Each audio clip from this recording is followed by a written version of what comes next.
Hello citizens, I've been provided a game key for Lords of the Fallen from the publisher CI Games and I played about 12 hours, killed like 5 bosses, and this is my quick impression of the game. Now let's get down to business! Lords of the Fallen is a new Souls-like that just released for PC, PS5 and Xbox Series X. It's a reboot of the game with the same name that came out back in 2014, and just like that game, this one draws heavy, and I mean heavy, inspiration from Dark Souls, Bloodborne, Elden Ring, etc. As most Souls-likes do, you have character class selection, medieval suitcase, medieval elevator, hub area, talking NPCs who are also into side hustles, ladder pushing, plank pushing, slow door pushing, fog doors, NPC summoning booth near fog doors, bonfires, bonfire warping, etc. You've been here before. Visually, the game looks absolutely stunning thanks to its amazing art direction and the power of Unreal Engine 5. Especially some of the in-engine cutscenes before boss fights almost look similar to pre-rendered videos that are played at the beginning of the game. Smoke particularly looks really cool in this game, and I don't think I've ever seen such realistic, dense, moving smoke done in any other game. This is probably the best looking Souls-like in the market right now, although I think Demon Souls remake might still look better in certain places. Unfortunately, and perhaps unsurprisingly, such detailed and rich visuals do put a lot of stress on your system. I played it on 1440p with everything set to ultra in a fairly high-end PC with an RTX 3060 Ti, yet I remained near 25 to 30 FPS. Although turning on DLSS did achieve 60 FPS for me. Of course, jabronis. In terms of gameplay, the game's most innovative feature is the dual world system. There's this normal world called Axiom, and then there's this sort of undead alternate world called Umbral, which you can view with this lamp in real time. You can enter the Umbral world at any time and interact with objects exclusive to this world in order to open new shortcuts and solve puzzles, but you can't get out of this world at will. You have to find these statues to go back to the Axiom world, but of course these aren't always placed in the most obvious places. The Umbral world has more enemies, and the longer you stay here, the more you're targeted by a growing number of tougher enemies, which incentivizes you to finish your business and get out of this world as quickly as possible. Heard that line before. Although we've seen similar dual world features implemented in games like Titanfall 2 and Dishonored 2, yet in a market full of third-person Souls-likes with very little innovation,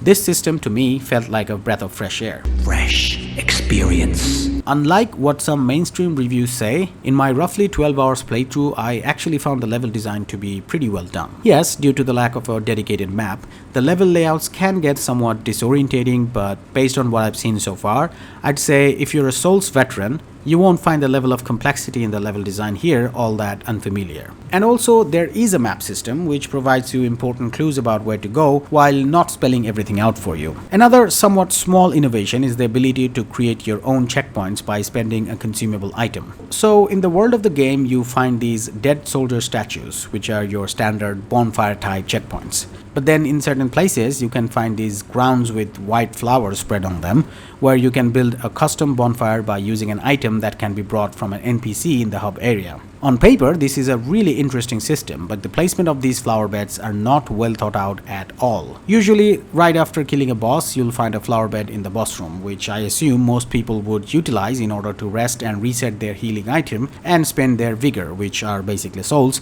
to upgrade their stats. But then after walking a few feet without any enemies, you'll often find a dead soldier statue anyway, meaning you just wasted a valuable item for nothing.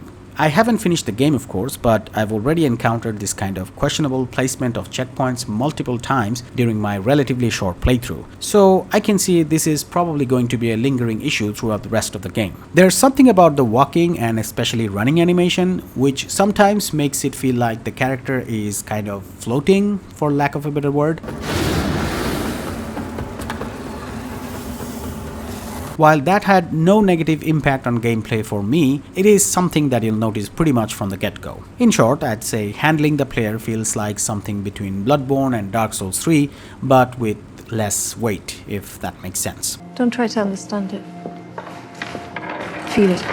Speaking of Bloodborne and Dark Souls 3, while locked onto an enemy, you can choose to both dash or roll by tapping the same button once or twice. I thought this was a good inclusion since it adds more decision making during combat. The lock-on though feels a bit weird. Pressing the lock-on button doesn't always lock on to the enemies closest to you, and while locked on, if you get too close to an enemy, the camera tracks them in a slightly weird way which can get a tad bit annoying sometimes. I tried playing without lock-on and felt that unlike Dark Souls or Elden Ring, it's almost impossible to play this game without it and actually enjoy the combat. Despite the stuff I mentioned so far, I actually enjoyed playing the game more than I had expected, and the things I made notes of here might not even be a big deal for a lot of players. However, the one aspect of the game that I found egregious is the boss fights. While they look gorgeous and intimidating, the bosses have a very limited arsenal of moves that they almost always execute in the same predictable sequence, which takes away the feeling of dread and panic a typical Souls-like boss is supposed to induce. Some bosses have some gimmicks attached to them, like having to destroy a protector from the Umbral world before being able to damage the boss's health. But most of these only made the fights annoying and awkward, instead of making them more interesting and complex. Some bosses, like this one for example, waste a lot of time just running around, during which even if you attack them, they won't take any damage. Are we having fun yet? This absolutely baffled me. I avoided the horse's attack and literally struck it, but it didn't take any damage. Why? Tell me why! This is absolutely crappy boss design, which is exacerbated by the fact that every boss is an absolute bullet sponge. Well, sword sponge, I guess. Despite using appropriately upgraded weapons, the bosses receive so little damage and take so long to die while doing nothing interesting and unpredictable beyond their routine moves that pretty much every boss encounter felt like a boring, yawn-inducing attrition fest. I'm bored. Overall, I'm still somewhat impressed by the game and I would recommend it to Souls-like enthusiasts, but the lack of enemy variety comparing to the vastness and complexity of the levels, the not so well thought out placing of the custom bonfires, and frustrating, mediocre, unfun boss design brings down the game's value for me somewhat significantly. I'd like to keep playing it.